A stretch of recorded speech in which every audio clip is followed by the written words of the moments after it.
Hey everybody, in this video today we're going to be going over the Buckaroo, Vaquero, cowpuncher equipment. So, stay tuned. First up, we have the California Vaquero. The California Vaquero came from Mexico. These are Mexican immigrants who migrated up into California along the mission system. Largely, they brought cattle with them, and they also brought the horses. The California Vaquero is typified as somebody who only rides horses. They are at their best when they're atop of horse. There's a legend out there saying that the California Vaquero, they couldn't even walk because they were always atop their horses. Next up, we have the Texas Cowpuncher. So the Texas Cowpuncher inherited the Texas land that the Mexican vaqueros gave to them. They didn't give it to them, they took it. These were white Anglo-Saxon Americans who immigrated to Texas in the 1830s, and they built up a culture and tradition up until 1865 when the cattle drive started. Once the cattle drive started, a lot of people became Texas cowpunchers. They were known throughout the country as cow punchers. And the reason why they're called that is because they search for cattle through brush in which they have to punch through to get to it. And they also have these taco hats, which is weird. Next up, the Buckaroo. So the Buckaroo also inherited the land that the vaqueros used.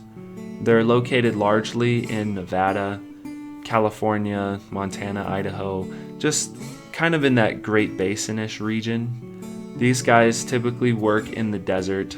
They took the word vaquero and turned it into buckaroo.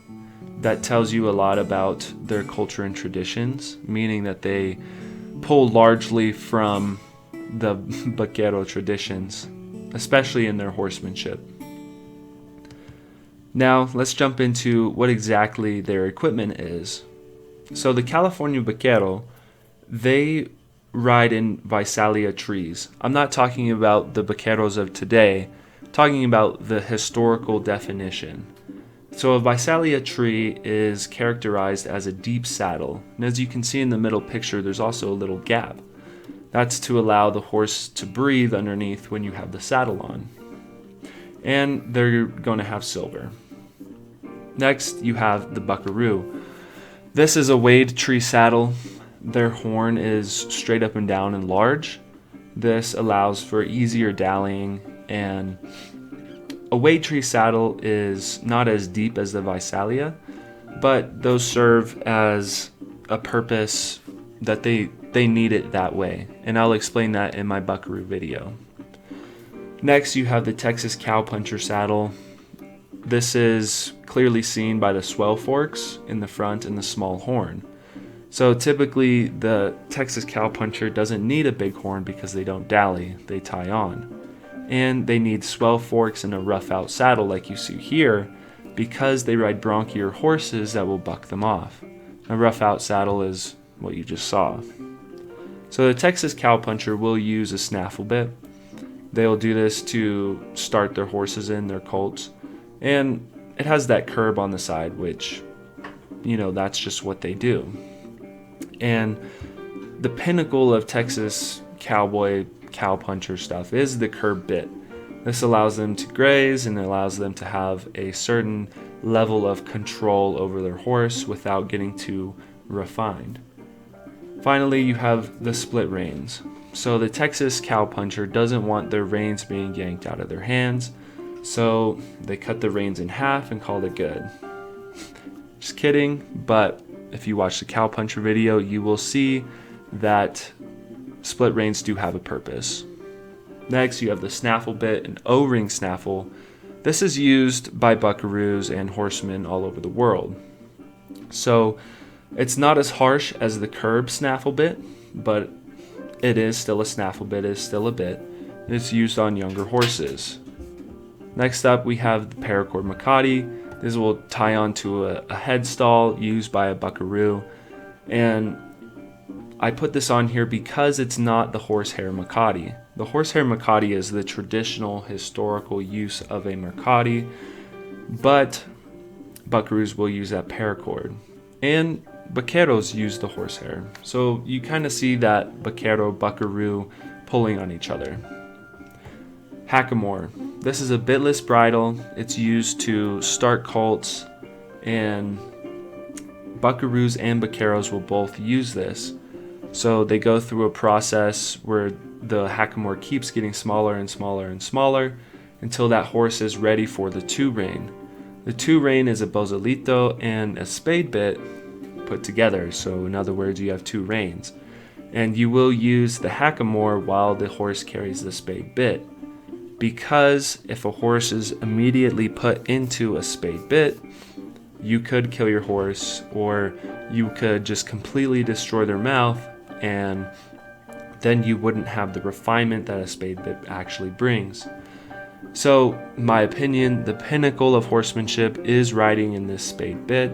Some horses will not do it, but the horses that will, this allows the most refinement. You will see the most beautiful horses, if they're trained correctly, riding in a spade bit.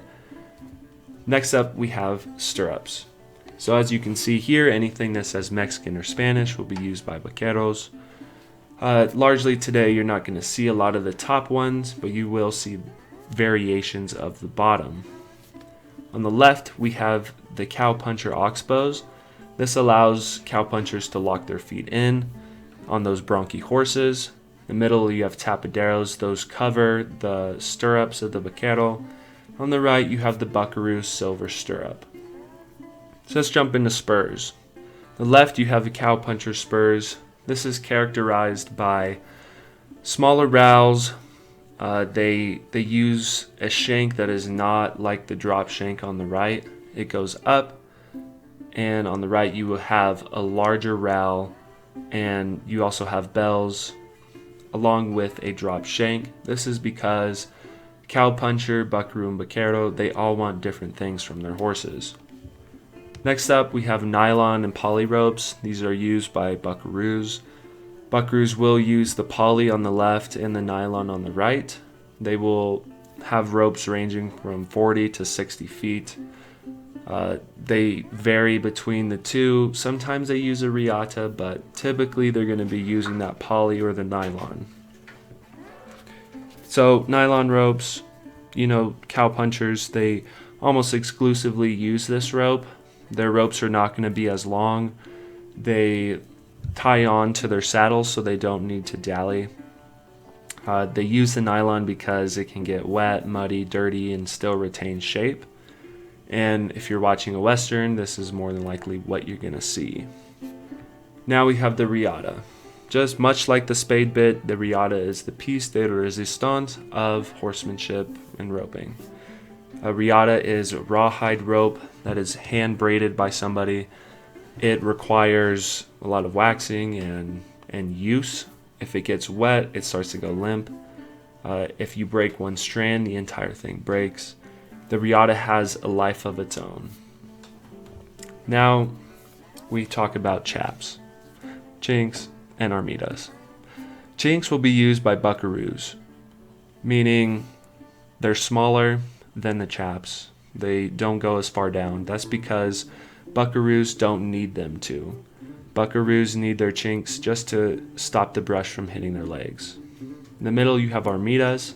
This is the traditional vaquero. It covers much like a chink, but as you can tell, it has a more squarish style. Finally, you have chaps. This covers the entire leg, and it allows the Texas cowpuncher to go through that hard brush without destroying their equipment and their legs. And I just want to say that overall, the chap, chink, armida situation, it's more about style now. Back in the day, it was more about utility. So that was that. Thank you all for watching my video.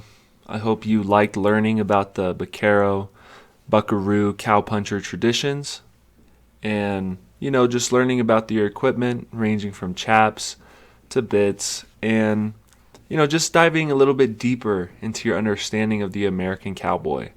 So stay tuned. Make sure you watch the Buckaroo, Cowpuncher, and Vaquero series that are going to come out. Make sure you like and subscribe, and have a great, what do you say? Great Western day. Adios.